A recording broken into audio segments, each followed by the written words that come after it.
This week's episode, we are going to be doing a drink dedicated to Vader himself. A little mystery, a little spice, a little fire. Vader drink. Vader drink. Lit on fire. That is so good. It's good. It's so good and it's so spicy. Hey everyone. I'm Jill. And I'm Rhino. And we love bourbon. In addition to drinking it, we also wanted to learn about it and share that info with you. So come join us in the Bourbon Study.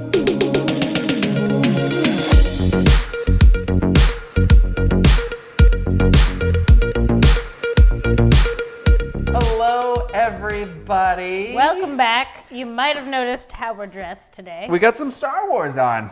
I got a Star Wars over here. And another war on that sleeve. Do you like how my sweatshirt is both representative of the dark side and the light side? I do. You know me. I only like I'm a I know, you're a Darth Vader lady. Darth Vader fan through and through. How brave. I am a fan of themed drinks that go with whatever. Who isn't? Yes. But I think the problem is, so if you Google themed drinks, if you look up Star Wars drinks, it's like a rebranded whiskey sour. It's a rebranded, none of the ingredients. It's the same drink just renamed. Correct. And I'm like, that's not new. Or that's they're just the like, same thing. we're going to put it in a coup glass and put some lime ears on it, call it Baby Yoda. That doesn't make a drink themed. To me, and you, I know, because you're a big fan of things, you want to get immersive and really think about how do these ingredients translate to the character journey? What is that, how does this actually fit it? Instead of just saying hey, look, it's a Yoda lime because it's green.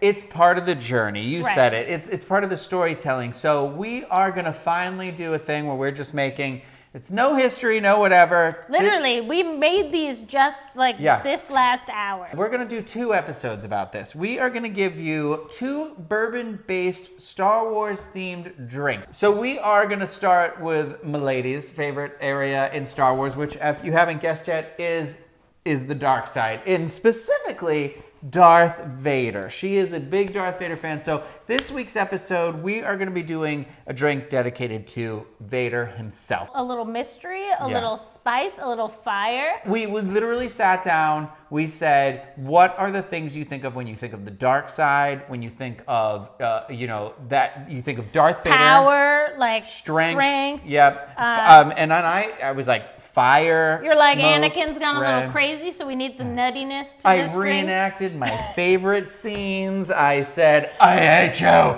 over and over. It was at me while I couldn't figure out what to put in the drink. It was a process. Yeah. I honestly think we came up with a great drink. Let's just, we obviously said bourbon. It's got to start with bourbon, right? But we thought what kind of bourbon, there's hundreds of thousands of kinds. Mm-hmm. Do we do a high rye? Do we do a wheated? Do we do whatever? What do we put into this? And I thought, well, what about, Anakin and the Mustafar and the volcano stuff? Yeah. I said, this really needs to be a smoky sort of toasted fire, lots of that vibe. So we decided today to go with the Woodford Double Oaked. So it's been twice oaked, meaning that once it came out of the original barrel, they second aged it. So they put it in another barrel. This gives that real oak flavor, wood flavor, the toasted notes. So we thought that'd be a great base. What did we decide on otherwise? So for the Darth Vader drink, you're going to need not this lime. That's for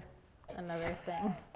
A woody toasted type bourbon. Okay. And so it doesn't have to be the brands we're talking about. It doesn't have to be this brand. Like I said, Elijah Craig Toasted, if you're fortunate enough to have some. I do have another bottle, but we're not opening it. It's the emergency bottle. Until there's another backup for it. But because Anakin a little crazy, he a little nutty.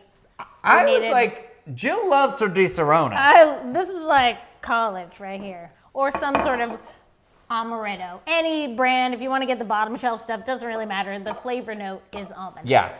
A few months ago, during lockdown times, everyone's getting into cocktail theory and all this stuff. And my husband and I said, well, what do they make in the Star Wars Galaxy Edge drinks? What makes up those drinks? What are the recipes? And so there's a lot of fan theories and things online.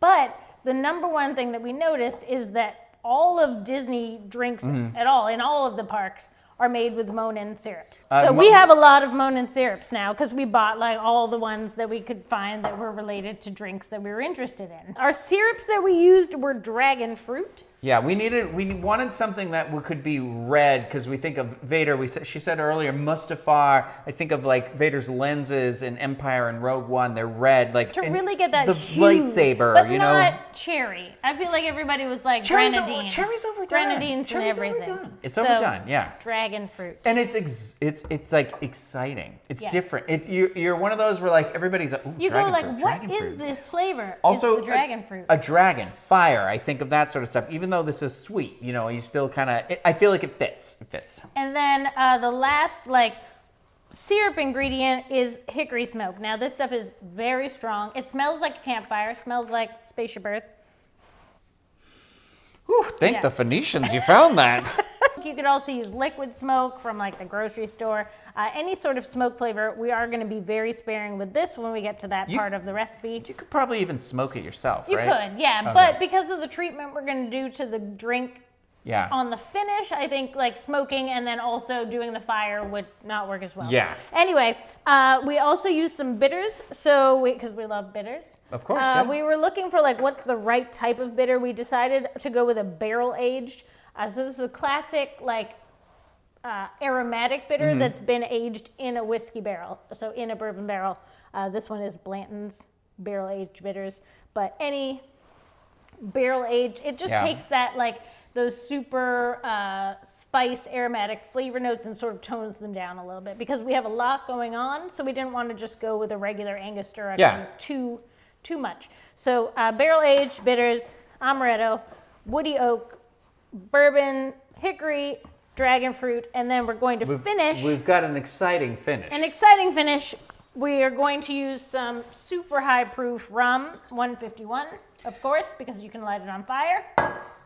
And some cinnamon for added flair. Remember, this is the drink we came up with. If you want to alter this in any way, Send us the recipes. Yeah. Be like, hey, we think it's better if you do cherry bitters or cocoa or and whatever. I don't know that we feel like the 151 and the cinnamon are really for the effect. They're just of the for the drink. visual. They're the garnish. Yeah, exactly. Like it's- how you'd put a cherry or an orange peel or something. They're Yes. not adding to the flavor of the drink. They're just for the effect. Okay, so let's make it. All right, let's do it. We're gonna do 2 ounces of bourbon. And then the amaretto you don't use much. In a single drink, I use a ½ ounce. This would be 2 ounces of bourbon, ½ ounce of the amaretto. Then for the dragon fruit, we are going to do another ½ ounce, just a little teensy bit so we get that nice red color. For the hickory smoke, literally like just a bar spoon.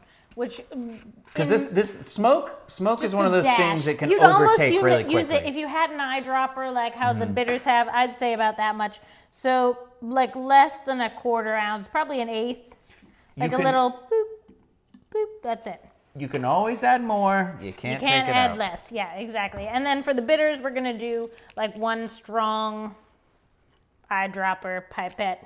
So 2 ounces of bourbon, ½ ounce of amaretto, ½ ounce of the dragon fruit, and then just a little splash of the hickory smoke and a couple dashes of the barrel-aged bitters. Then we shake. We shake everything here.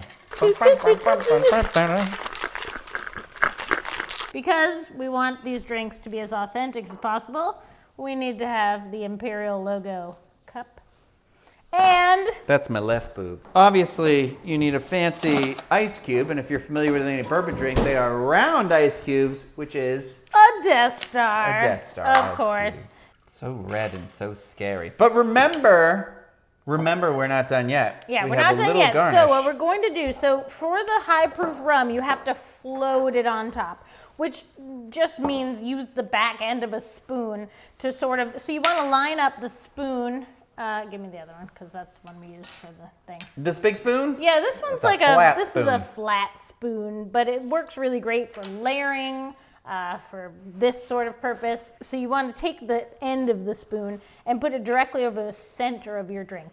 That way you make sure that you get like even distribution and stuff. You're not going to one side and then you light it up, it looks kind of... It's nice to have the round ice cube that'll help distribute that too. Correct. So what we're going to do is we're going to take the high proof rum and we're going to pour it just over the back. Again, this is just to coat Of kind the of the spoon. surface. You do have to use something over 150 proof. It will not light on fire if it's under 150. And then we light, and I mean, that's all wet, and then we dash, and we do that, and she's a witch. Vader drink. Vader drink. Lit on fire, flamed up with cinnamon. The cinnamon's just for dramatic effect. You kind of do that when you bring it to the table. Definitely make sure you blow out the drink before you drink it, and the edge of the glass does get a little bit warm in that process, so no burning your lips off like I did. You'll be drawing on your eyebrows tomorrow. Here we go. To the Padawans lost at the Jedi Temple. Mustafar. To Mustafar. That is so good. It's good. It's so good, and it's so spicy. I think the thing I like the most about this drink is like, I love how the amaretto works with this bourbon, right? And it sort of tones down the fruit flavors a little bit. I think because we're putting in dragon fruit, you think like, oh, it's going to be a fruity drink, but it just gives like a little bit of a floral, almost. And then the amaretto and the hickory like bring it down into that like earthy lava spicy flavor. I think my tip to remember is with all of these ingredients is go the lightest on the dragon fruit the most, because the dragon fruit and the smoke, add them as you go. They're like, yes, you want the smoke, but you can always adjust to your personal taste. Like if there's not enough, just do another splash. So that is our dark side drink. This is our Ode de Vader. Ode de Vader. Ode de Vader. Ode de Vader. And obviously we're going to have to do a counteract of this, but we're not going to do it in this video. We're going to do it in our next video. Because why would we do that? We'll make them wait. We got to tease you a little bit. Got to do a little tease. Plus, I feel like that's the thing with Star Wars. You love to it's the anticipation of the next episode that you're just like jazzed up about. So plus, now that the bad guys came to town, somebody's got to take care of them. Till next time. Till next time. Thank you for. I felt like we were toasting and about to say some catchfphrase we had come up with together, but we didn't. No, we were just like, join us next time on the Bourbon Study. I was gonna say, may the force be with you. So she was better than me. Are we allowed to say that legally?